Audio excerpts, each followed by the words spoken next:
What's going on? Hey, you know, I'm on this epic high right now. Obviously, if you can't see the glassiness in my eyes, I have had nothing but an amazing week so far. And, I've been looking forward to doing this at the same time dreading doing this show. Not because I don't love doing Grit and Grace, but because I know the condition I'm in. And I actually had to message you today and say, are we doing this today or is this tomorrow? Because of because of the recovery. It's all about the recovery period. And I've had nothing but a great time this week playing around at the Sturgis Motorcycle Rally. But, it's really not about that. This show is so much bigger than what we do in our everyday life. It's what we do for everybody else's everyday life. So how's your week been going, Lynn? Oh, it's been going good because it's been nice and hot. So, I've been getting feedback this week on Grit and Grace, like really great feedback. It's become like a family, and I think people are feeling that way. Like we got the GGF, right? The Grit and Grace family, and that's the way it's turned out. Like people, will ask about you certain things or something that they just want to comment on about the show. So that's been fantastic. Been doing a lot of great stuff, connecting with podcasters for Mile High Radio. So for those of you that don't know, we are broadcast. We are picked up. So we're replayed on milehighradio.com. So doing some stuff with that. And it's almost like the school year comes up. It's like another new year. So I get like really pumped and excited to get into the last part of the year. So, and you know what? I have to say something. I have a little bone to pick with you, mister. Oh, no. Yesterday was our anniversary, and I got nothing. I got no message. Anniversary?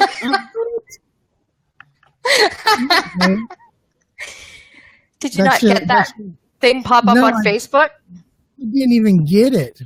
Oh. So we've been friends for 1 year now, and I didn't even notice it. Yeah. Man, I'm going to have to, this happened to me and my wife one time where I had forgotten about an anniversary, and I had to make up for it for an entire month. So I guess we're going to have to do our own version of a month-anniversary thing. It's okay. I didn't wish you happy anniversary either. Oh, okay. So I don't feel bad then. But I knew it was around Sturgis time. Yeah, but that's something that's always kind of, left to the guy. It's like we're being set up for failure each and every year. It's always about us remembering that anniversary, and if we don't remember, yeah, shame on you, CJ. Yeah, we've got a lot of making up to do. So now I can tie in, Sturgis anniversary with Lynn. Yeah. So now when Sturgis starts coming around, I'll know, because that's exactly what I did with my wife. We planned our wedding so it would be the day before the 4th of July. So there's no possible way I could ever forget my anniversary. That's right. So you got to anchor it with something. That's learning, right? You anchor it with something. Cool. So now I've got an anchor here I'll never forget again. There you go. So what do we got going on for today? I mean, I know you sent me this PDF while I was out partying, and I had no clue what was going on. And then today, I actually just bumped into this PDF. I know I was slacking this week. I didn't prepare as much as I normally, but I did prepare. I did go through everything, and I did come up with some original thoughts, I think. You always have original thoughts. Well, that's only because my brain works in a weird, mysterious way. I think even Einstein would be baffled by what's going on in my noodle, but whatever. We love you anyway. But we've got a great show. I mean, we're talking about getting unstuck, and we've all been stuck at some point in our lives, and it's very rare that you have that person that just goes through life, never has become complacent, and he's never, or she has never been stuck on something. And that is what we're talking about today. The rest of us, the people who do get stuck, and 5 ways that we can get unstuck if we find ourselves in that rut. Yeah, this is something that I hear the most, that you see the most, and clients that have come to me, and I've felt it too. You're stuck, and you go, and you don't know what to do. You get stuck in that place, and what happens is then you get caught up in your mind.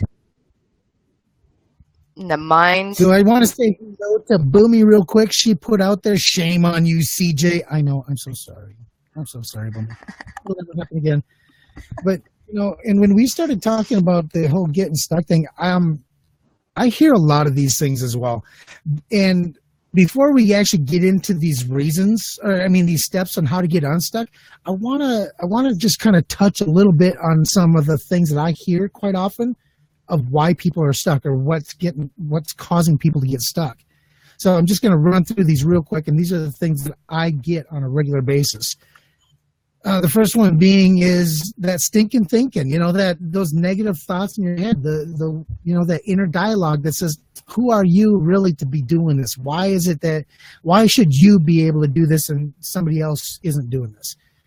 Yeah. That one, I think I hear that one the most out of all the reasons why people get stuck. And, and we're going to kind of touch a little bit on that specific thing within our 5 steps. And then people stop making plans. We used to have a saying in the military, failure to plan is planning to fail. And that's, that's huge. You've got to be able to make plans. They don't have to be concrete plans. They can change as you get new information, or you get, things present themselves to where you have to change the plans. But, you stop making plans. Let me see. Not taking action. You hear it all the time, and people get sick of hearing it. Take massive action. I know I get sick of hearing it, but it's so true. You have to. It is. You can't get around it. Yeah, that's right. Then you hear comparing yourself to others. I don't have, the ability to do what that person does. They've got this, or I don't know why I'm not where that person is, because I've been doing it just as long as that person has. Or if I had the support and the friends and the structure that they have, maybe I would be doing better. When you compare yourself to others, all you're doing is you're giving yourself an excuse not to move forward. You're making excuses why you can't move forward. And that's right. The last most common thing, and this is probably the second most common that I hear the most, is I don't have the resources. I don't have enough money. I don't have enough whatever. Lack of resources. And it's, that one to me is like a big slap in the face, because I came from a home where, I grew up on where my mother was on welfare with a single parent family. I didn't always have everything that I thought I wanted or I needed. So when people say they have the lack of resources, I want to throw the bullshit flag a lot, because I did a lot of things. I started a lot of things without resources. If anything, that has helped me become better, because I've had to research a little bit harder than some people, and I've had to come up with solutions that maybe other people wouldn't come up with that do have those resources, and which now I can, share with other people. So that's that one there is, like I said, it's probably the second most common one I hear that get people stuck, but it's also one of the biggest pet peeves of mine when people say, I'm stuck because I don't have the resources to be able to pull off what you pull off. You know what the thing is with that, with resources, is that you need the other part of that, and that is resourcefulness. Resourcefulness within yourself will allow you to use the resources that are out there. Yeah, there is no excuse at all. Look, there's a story about, I can't remember his name, from this was an amazing story. A teenager in, I don't know, I think it was like Ghana or Kenya, wanted to attend the University of Washington, Washington State. And I mean, he didn't have shoes, but he knew that he really wanted to make a difference and he really wanted to get education. And he had found a way to pick some schools that he wanted. And he picked the University of Washington and wanted to go. So what did he do? He wrote to the dean. He found a way. There was like a group of people, students that got together that made it possible. But if he had never done that, it never would have happened. And it took about 6 months to finally get him there. With the paperwork and getting what he needed and money and raising funds and all of that. But it happened. So yeah, while some people may have more resources that we may not have, it requires a little bit extra work. But the key to that is resourcefulness. And like you, there's things that I've wanted to do too that, you know, it just takes a little bit more digging. It just takes a little bit more creativity. It just, you know, you find a way. When I started podcasting, I didn't have the funds 8 years ago to pay for a platform and all of that stuff. I found a way to do it for free. Did not cost me a cent. I am the master of doing it if people need to save money or find a way to do it for free. There is always a way, but it's tapping into the resourcefulness of you. But I want to give a shout out to Boomy if she's still watching, because she is a perfect example of someone that has transformed and just gone the way of following her heart and doing different things.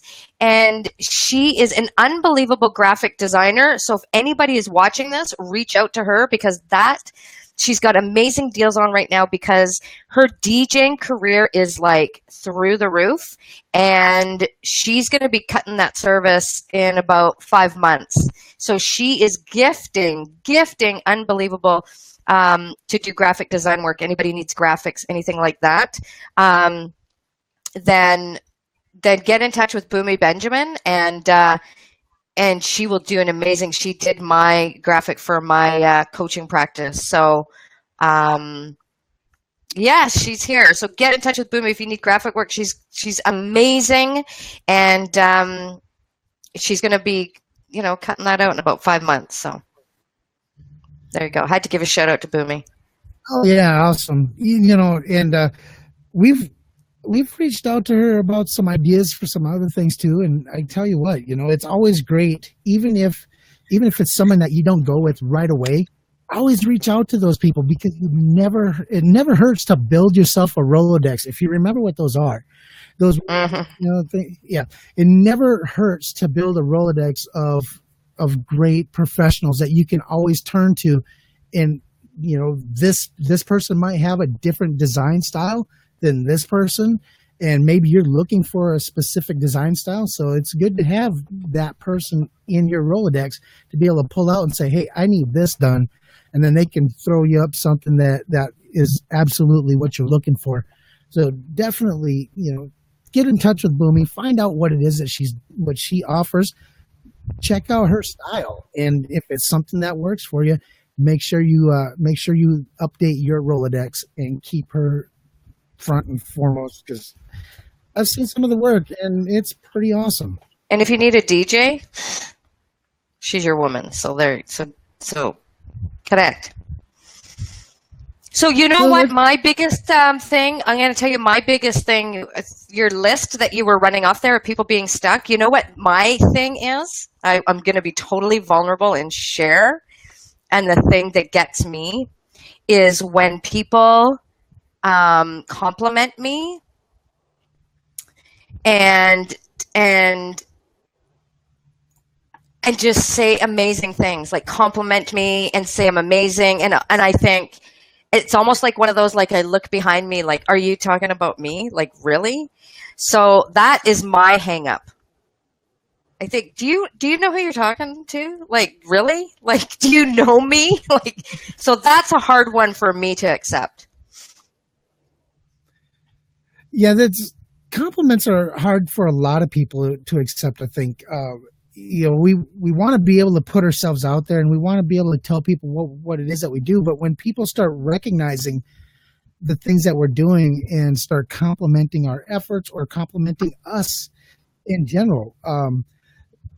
For example, when someone starts losing a lot of weight, and then people start taking notice, and they compliment you on that. You still, when you look in the mirror yourself, you always seem to you see that person that you used to be. You never really see what other people see. And that really makes it difficult, I think, for a lot of people to accept those compliments. And, that's kind of one of those things that we talk about when we talk about getting stuck, because that kind of plays into that stinking thinking role. That's right. What's that inner dialogue telling you? Yeah, exactly. So how do we get out of that? And it's different. Well, I'm for glad everyone. you asked it, because we've got 5 steps. So yeah. And you may need all the steps. You may just need a couple steps. You may find that one thing, that one thing is going to be enough of the trigger to get you going. But it's work that never stops. It's not like you're going to do this and go, okay, I'm good. I'm never going to get stuck again. I'm fixed. It doesn't work that way. It's an ongoing process. So get your pen and paper. Let's lay these mothers out. Get people unstuck. And of course, if you don't have a pen and paper handy because you're listening to this, maybe as you're in the car on your way wherever. That's true, right? That's true. We don't want anybody to crash. Yeah, we don't want you to crash, even though that you're going to want all of these steps. You're going to want to be able to refer to them at some point. Don't worry. Lynn has got you covered. She has done the work for you.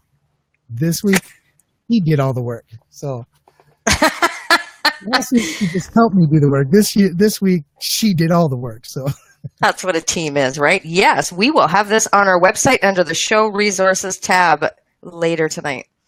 You can go download it. So should we get into the steps? Let's go. Giddy up. People are probably sitting there yelling and screaming at us, just get on with it already. I know, but we're so entertaining. And I just want to keep them waiting as long as I can. Janet. Because if we got going already, people like Janet wouldn't have caught the first one or two, We want them. So, okay, let's go. We're being mean now. Go. Number 1, we're talking about values. What you value is not the same as your morals. Values are never right or wrong. They just are. Values are the things that matter to you. Wow, my reading, it must be that PBR fog that I'm in. The things you do when you are being your best self. Wow. Maybe you should be reading. So yeah, values, That is your punishment for being hungover. Yes, my punishment. So, values are extremely, extremely important to each and every one of us. We all adopt our own set of values. I've got my own core set of values, and I really use those values and I hate using this word, but I use these values to judge people by. If their values and my values align, then we can be friends. If our values are so far off, there's no use in wasting time to try to create a relationship, because there's no way we're ever going to see eye to eye. So, like I said. Yeah, it could cause problems. Definitely. Absolutely. I mean, if your values are of one mindset and mine are completely different, for example, one of my biggest values that I hold near and dear to my heart is integrity. If you can't conduct yourself with integrity at all times, there's no reason for us to be friends, because something eventually is going to happen that is going to cause us to have a difference of opinion, or a difference of fact for that matter. And we've wasted that much time developing a relationship that we probably won't be able to get back. Mm-hmm. And there's huge, you know what? And I'm going to, in addition to this PDF, I'm going to upload another PDF to our website for the date of this show, because for some people, there is so many, I have this huge list of values that you can go through, because there may be some that you haven't thought about? For some people, how they present themselves in public, that may be a value that's really important to them. And if that's really important to you, and, somebody else maybe doesn't care if they wear yoga pants with a big hole in the ass and a shirt or whatever, it doesn't matter to them. It's like, take me as I am, love me for who I am. But if you are someone that you value your appearance, then there's a conflicting value there. So I'm going to upload a PDF that's a really simple exercise that you can go through and just circle all the things and then break it down and maybe just come up with like a handful that are really important to you. It really helps in decision making, life direction, and getting unstuck, which is what we're talking about here. And when getting unstuck, it helps. What, did I step on you again?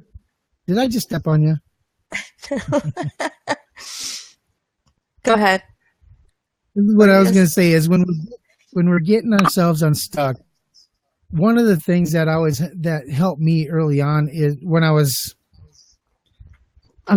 Janet, I'm sorry, the poker face was because I was writing down some notes. Because just as you guys are watching what we're doing, I'm also watching what Lynn is doing. And I don't know all the time what Lynn is going to talk about or say on the show. So when she says something awesome, I go to writing notes. Yeah. At that point, I am an audience member just like the rest of you are. So, but going back to getting unstuck, what I found helped me is to write down and define what my values were. To actually have a solid list of what your values are, it really makes a lot of sense. Now, I took my values, I learned my values through my time in the military, and in the military values, the Army values, it's really simple. It breaks it down and it covers all bases. You got loyalty, duty, respect, selfless service, honor, integrity, and personal courage. When you spell those all out, LDR, SHIP, that's leadership. So everything that I do, all the values, all the things that I try to live each of my daily life by, they all, these 7 core values really kind of, tell everybody who I am and what I'm about. And when I get stuck, I just look back at those values and I can determine right away where it is in those values that I am maybe not showing up all the way in. Good point. That's a good compass. Yeah, if something's a little off, you look at your values. I like that. That's really good. Really good. So, are we moving on, or do you have more values to talk about? No, I'm good. Otherwise, I'll get another poker face and I'll start writing more notes while you're talking. No, I think that everybody understands somewhat what values are, and I think we get away from that. But I think that is somewhat our inner compass, is to really understand where did I act out of integrity of those values, right? And so I love that you said that. Even hungover, you're amazing. See, look at that. Hey, well, you asked if I would be ready to go, and I told you I would be ready to go. So yes. I drank a lot of coffee, ran up to the emergency room, slammed myself with an IV. Well, actually, let them slam me with an IV. No, I didn't actually do that, but that's not a bad idea. I just don't want to spend $350 for it. Down at the rally, they actually have an IV tent where you can go in and you spend like $200. You can get an IV. And, oh my God! No, it's pretty crazy, isn't it? But it is what it is. That's crazy. So number 2 is vision. What do you actually want out of your life? How do you want to feel? If tomorrow was your last day, would you be satisfied with life that you have? What do you want to be doing, and how do you want to feel? Mm-hmm. I loved this one. When I was reading through this and I saw the questions that you put up, I absolutely love this number 2, the vision. Because, we don't think about tomorrow. as being possibly the last day on earth. We don't think about, what we've left behind. Have we touched someone's life in a positive way? We don't necessarily think about those things on a day-to-day basis. And when you put this one up, I was like, wow. And then I look back at what's happened to me over the last 5 years, over the last 2 years, over the last 1 year. I think to myself, God, couldn't I have been doing more? I mean, did I slack off somewhere? Am I really honoring the people that don't have tomorrow? And that's really kind of this question, or this step actually kind of hit me kind of hard. Yeah, it for me too, because that is one that makes you stop in your tracks and go, whoa. And I think it puts things into perspective. And I think we don't think about it because we get so much told, live in the moment, live in the now, live in the now. I think sometimes we get so caught up in the now, because the now tends to be social media, that we don't think about the moments and how they add together to create that vision. So for me, I think, if I was going to die next week, am I happy with what's happened, with the life that I live? Or if it stays like this, am I, you know what I mean? So yeah, that one gets me too.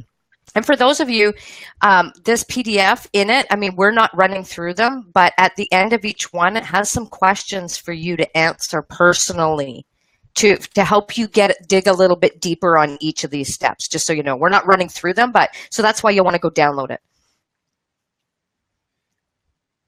Okay. Yeah, download it. And okay, if you well, I watched this one real quick. If everybody that's watching, hit the share button, please. Share this out, because I think that they could use this PDF resource and they could use a little bit of this, and we'd love to welcome them to the Grit and Grace family. So if you just take a minute, just hit share. You don't have to write anything, just share it out so that we can help other people start questioning themselves and starting this conversation. So that's my PSA. Go ahead. So going through vision, talking about vision some more, it reminded me, what really kind of struck me the most was, as I was going through this one, and if tomorrow was your last day, would you be satisfied with your life you've lived? And it made me think back to 2005, and I'm sitting there watching television, and the news pops up, and there's a story on the news, and somebody that I was extremely close to was killed in an IED attack in Iraq, and I found out through the news, and I remember him and I talking before he deployed that the thing that he wanted to do when he got home was he wanted to create a nonprofit organization so we could help inner city kids experience things that they wouldn't normally get to experience. Because while him and I were over in Kuwait, we both got certified as scuba divers. That was something that he never would have experienced because he was an inner city kid. He never would have experienced any of those things had it not been for going into the military and just luckily being deployed to Kuwait at the time, and the Kuwait government paid for our education. Wow. So when he got home from Iraq, him and I used to talk through, telephone calls, through Skype, different things. And then just one day that all stopped. And I kind of had an idea why, but I didn't want to admit it to myself, And then when I found that out, everything stopped. All those things that we talked about doing, it would never happen now. We couldn't do it because he wasn't going to be part of it. And when I saw this number 2, and it says, if tomorrow was your last day, would you be satisfied with the life you lived? And my answer was absolutely not, no, because I let his dream die with him. I let that go away. I didn't continue to carry that on. And, as soon as I saw this, that's why this number 2 really impacted me as hard as it did. Just because something doesn't necessarily go your way, things don't happen perfectly all the time. They don't have to. Yeah. But if you stop doing things, you're never going to feel that satisfaction. Yeah. True story. Yeah. And sometimes that's just enough. It's just that one thing, you know, that number two is enough for me too to go, would you be happy? Yep. That's enough to spur me into action. You know, and it's different for all of us, whatever step it's going to take. That's what this is about. It's about, you know, it's about, you know, putting it out there to spur you on, to get you out of that. You only need one thing to just bust you up and out of that cycle, that hamster wheel. You just need that one thing. So for you and I, it's the same thing. And maybe it's because, I don't know, we're Aries. Again, it's back to the Aries. You know, for us, we want to achieve and make that difference. And if we think we haven't, oh, that grinds. That grinds. Yeah. So let's go on to happy thoughts now. Let's get out of the you know. I think I brought us down far enough. We need to be back. So we're gonna move on to priorities. You have the power to make your vision happen by how you use your time, money, information, and resources. Rather than setting a 1 to 5 year plan, try picking one thing you can do in the next week, month, or quarter that will move you closer to what you want. Take time every day to do one thing that will move you towards your goal. You know, it's that says it all. You know, one thing at a time. We can't take on an entire project all at once. You got to create those steps. Yeah. And I think a lot of people don't get to where they want to go because there's this thing out there, and I've never taken well to being part of programs where they're like, what's your 5-year goal? That just seems too big and freaky and scary and unattainable. If I can make it that I just need to do one simple thing by the end of the month, so what are those steps? And let me pick a step a week. And before you know it, it's done. That's much more doable. It sets you up for success instead of looking at this big giant thing. I hate those 5-year plans. I'm not gonna, you know, that doesn't work for me. It works for some people because there's some people out there that market that. I don't. That's not the way I operate, you know, and that's the thing is it's not one size fits all anything for anybody. We're always just here to offer up another option. That's what this is about, Grit and Grace. And I like 5-year goals. I don't necessarily like 5-year plans because, like I said, plans change on a regular basis. Goals can change as well. But if you have a 5-year goal, that's at least a benchmark that you're shooting for, and you can create plans around that goal to be able to reach those goals. And you don't have to create plans for the entire 5 years. You can break it down. Now, in the military, we learned how to use backwards planning. That was huge. You know, start at the end, you know, figure out what your end goal is, and then work backwards to try to figure out how to get there. 5 years is a long damn time to try to freaking backwards plan anything. I love the whole 1 month, you know, 1 week, 1 day, 1 month, 1 quarter. I love that approach, just because you can see that end goal a little bit easier.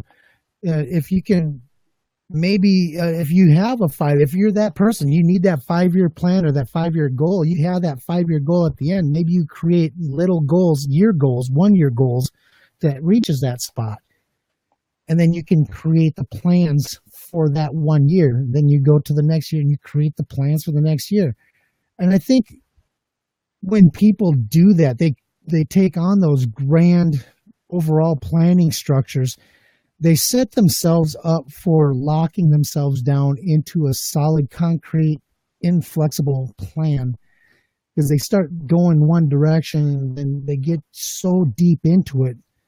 By the time they look back, it's like, oh shit, I can't deviate from this plan because I've already spent so much time and effort in this course of action. Yeah. And that's recipe for getting stuck. Yeah, and that's how I learned that that didn't work for me. So for me, the 5-year idea is this is the roundabout result I want. It's not set in stone, but this is the general thing that I want, because we know in general sort of what we want, so I could say, like, I want a house on the water, and I want, I can give a general idea, but it's not going to be so set in stone exactly where it is and what it looks like and how much it cost and what my budget was. For me, the only thing I can do in 5 years is this is the general result I want. I have to break it down smaller because I just won't do it. So, and that's how people, can get stuck and not move forward because they're just stuck in that big giant. I find it very overbearing and I don't like it. Don't like it. See, and I'm a planner. I love planning things. Oh, I love planning. I don't necessarily like how the plan, once I start doing the plans, though, I don't necessarily like how they start turning out. So I am very good at planning, and then I'm very good at replanning. And if you know what I mean, I can make a plan that will go out 20 years. I guarantee you by the day 5 or 6, I will have restructured that plan probably 2 or 3 times. Oh yeah. I hear ya. Plan it, start it on fire. And then, yeah. As long as I got the fire team to be able to implement that plan, I'm good to go. Otherwise, that plan is going to continue to change until it meets my ability to make it happen. And that's the other thing, is go with the flow of it. Like, don't be hard on yourself. And if it doesn't look that way, it doesn't mean you scrap at all. You just, life's a detour. Hell, and that goes the same with our plans. But it goes back to the saying, failing to plan is planning to fail. If you don't have a plan in place, you don't have any direction. And if you don't have any direction, you're not going to be able to even get close to the mark that you're shooting for. Absolutely. Hell, if I had planned, oh my God, I wouldn't be doing at all what I'm doing now. So, at all. Wait, let's use this show as an example, okay? So the first few shows we did the grit scale test and things like that. We had a plan for that. Things went really well.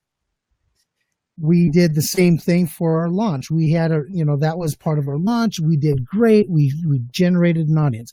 We did the same thing going forward. Each week we have a plan for what we're going to do next. However, the last 3 weeks, our planning efforts have become even more in depth. And I believe just through sheer, just numbers alone, not going back and saying anything bad about those episodes, because they've all been really good. But just by watching the numbers alone, that extra planning has helped us boost where we're at. Mm-hmm.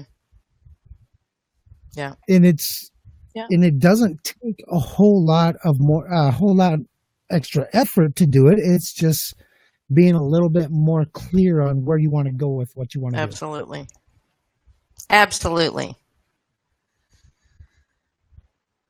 Okay, so number 4, we're talking about our beliefs. Our most limiting beliefs are the ones instilled in us by others, and usually at an early age. Sometimes they are the result of perceived failed attempts at something.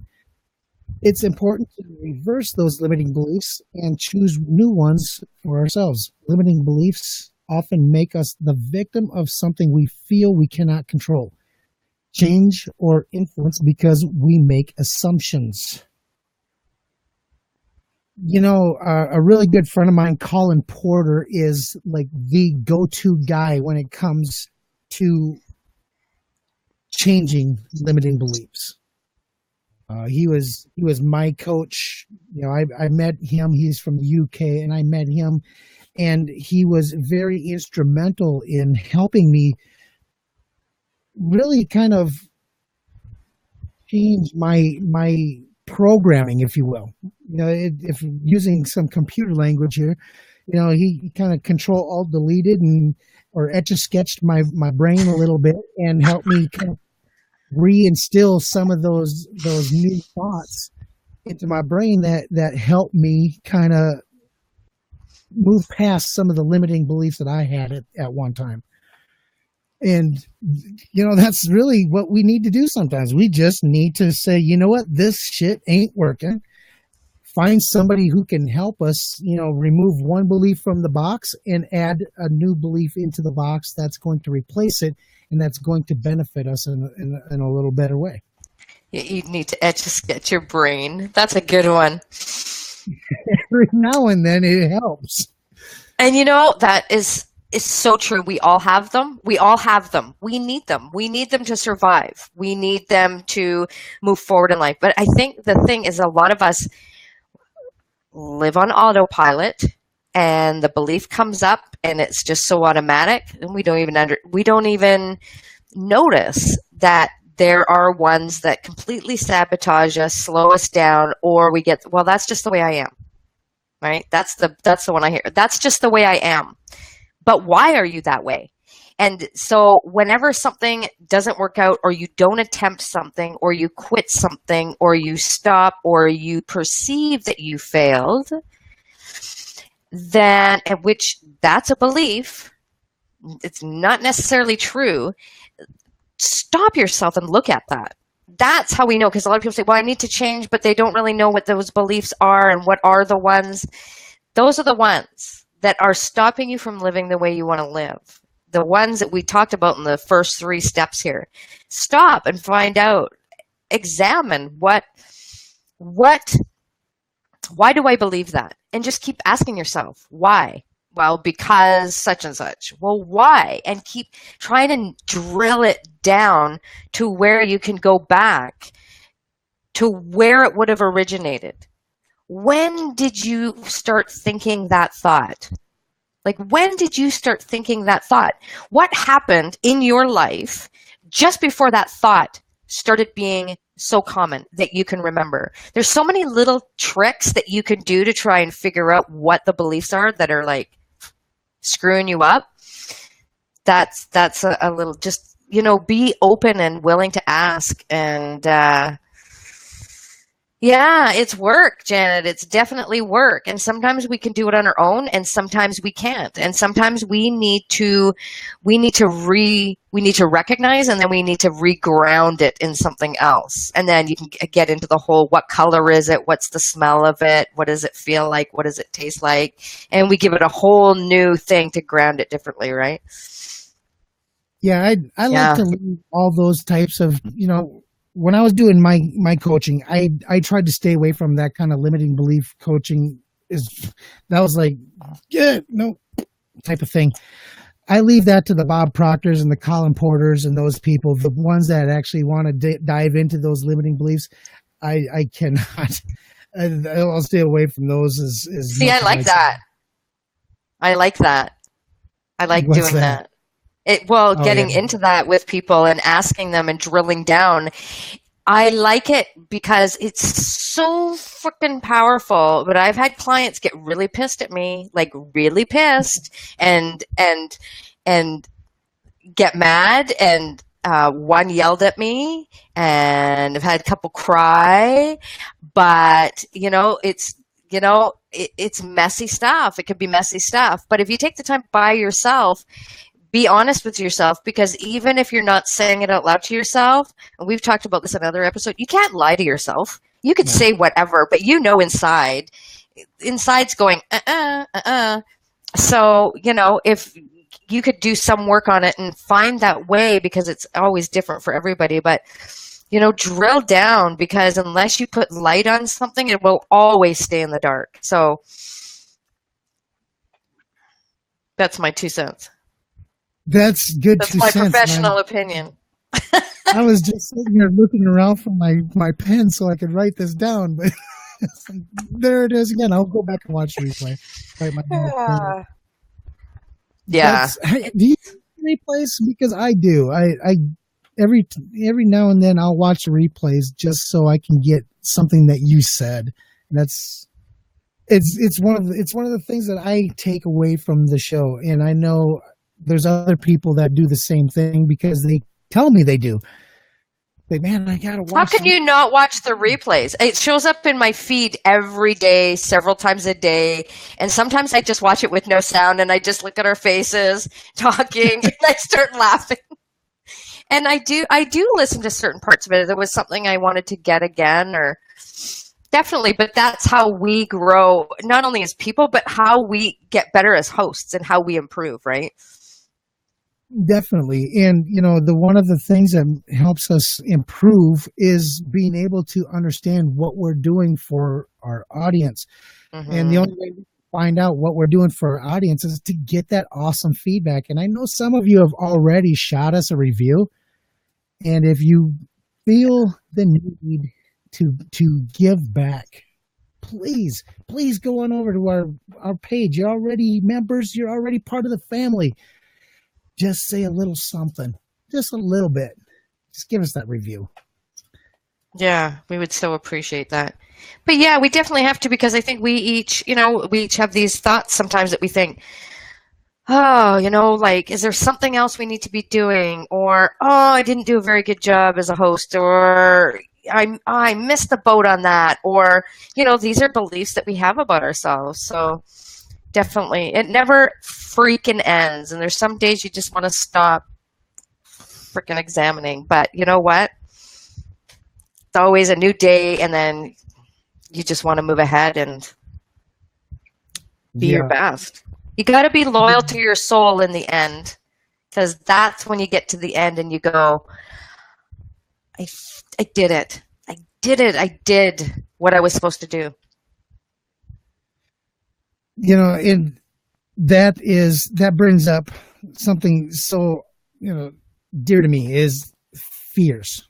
Here's the thing. One of my best friends says this. He is the fear barrier guy. This guy, the monster motivator, Dave Daly.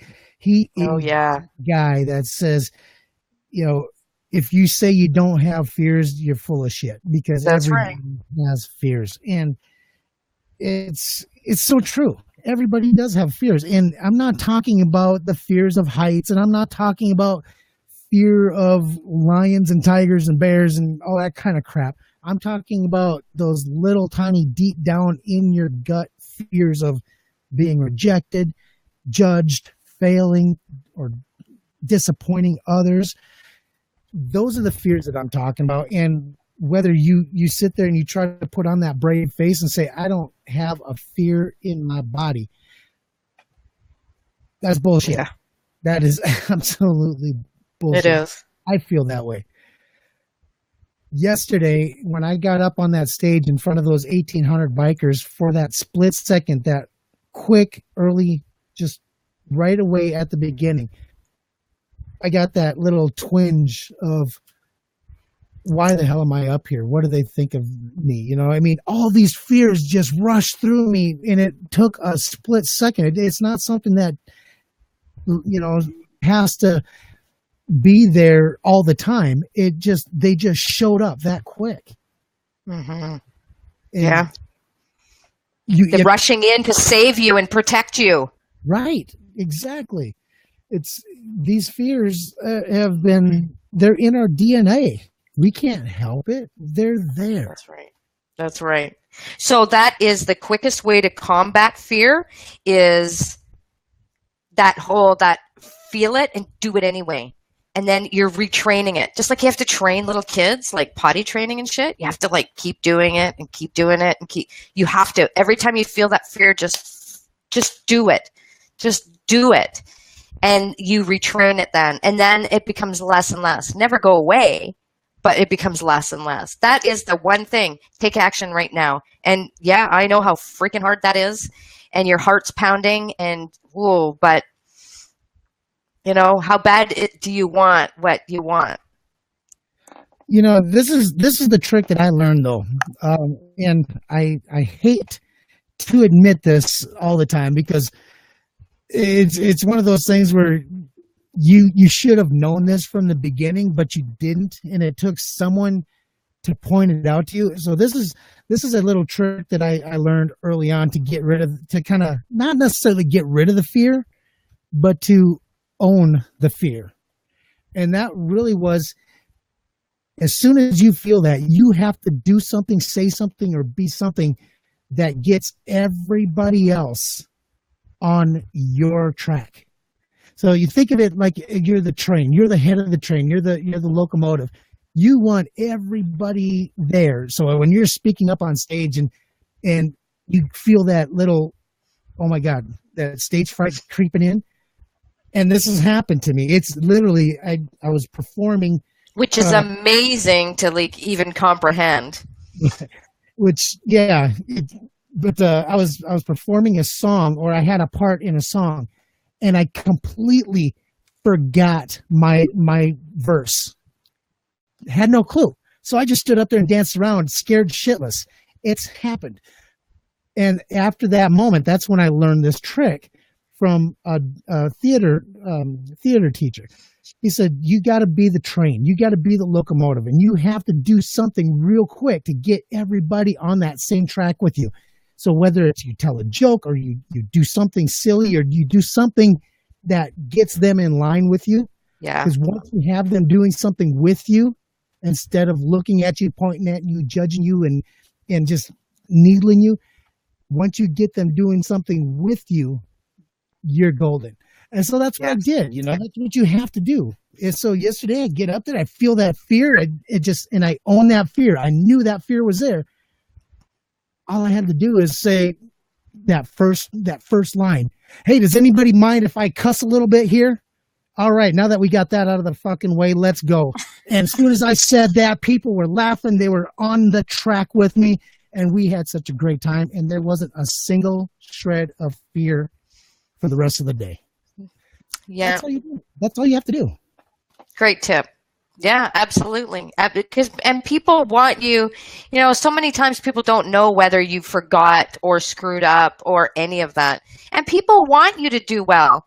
We have to remember that. So, but you are a great example of that. Like, you, to me, are a great example of courage doing that, because I am definitely one that can get like paralyzed in the beliefs around fear. So, and I do see you do that stuff anyway, and it's perceived you don't give a shit, but everybody's got their own level of fear, right? So yeah, it's not lack of fear, it's having courage despite it. And that is the most important, what's the word? Not attribute, but without courage, we can't do anything else. So that goes along the lines of, promote what you love, don't bash what you hate. Let's not focus on the fear. Let's focus on it's focusing on the courage, and it's focusing on what if I show courage, what is it that's going to bring me? Who will I be on the other side of that? What can I accomplish? What's possible, right? I'm writing that down because that was probably one of my favorite quotes of the night. What? It's about having fear. It's about acknowledging it and having the courage to beat it. Yeah. Absolutely. And that's so true. It's being able to recognize the fact that you have that fear. If you don't recognize the fear, you're not going to be able to take the steps to be able to beat it. And the same goes for anything, whether it's fear of failure in business or whatever it is. We're not just talking about speaking up in front of, a bunch of people here.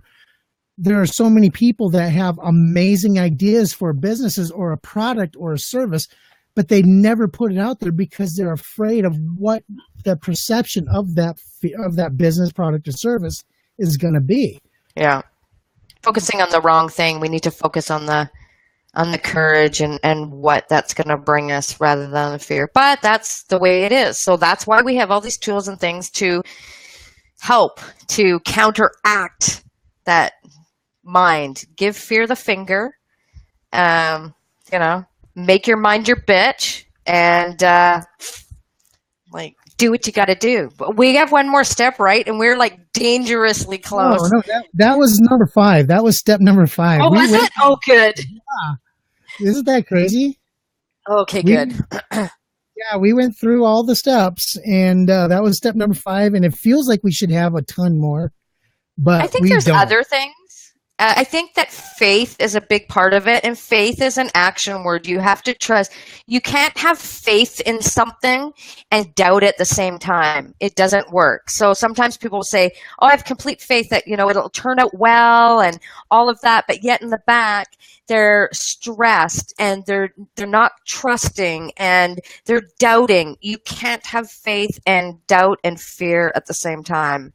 So that is a part of it. Know that the fact that you're here, it means you're supposed to be here. So you have a purpose. So focus on that. Focus on the good of it. Focus on the positive of it. Focus on these tools in a way that is meant to draw out that very best in you. And so if you missed it and you're joining us late, this PDF is going to be on our website, greatandgracetv.com, under the show resources tab. The PDF of all these steps with the questions that we did not go over, they're all there. So you can look at it as sort of like a mini workbook. There's about 3 questions, I think, for each section. And I'll upload that values worksheet as well for some people that might get stuck on choosing what their values are. There might be some you never thought of that, that is really important to me. Actually, I never thought of it. So head to that tomorrow, the show resources tab, and we'll have it all there for you. And if you have your own ways to get unstuck, please share them with the community. It is so important that you share your experience with everybody else, because it goes along with everything that I always say and how I finish off every show. You don't have to be perfect to be that perfect solution. Yeah, peace. Stay wild, though.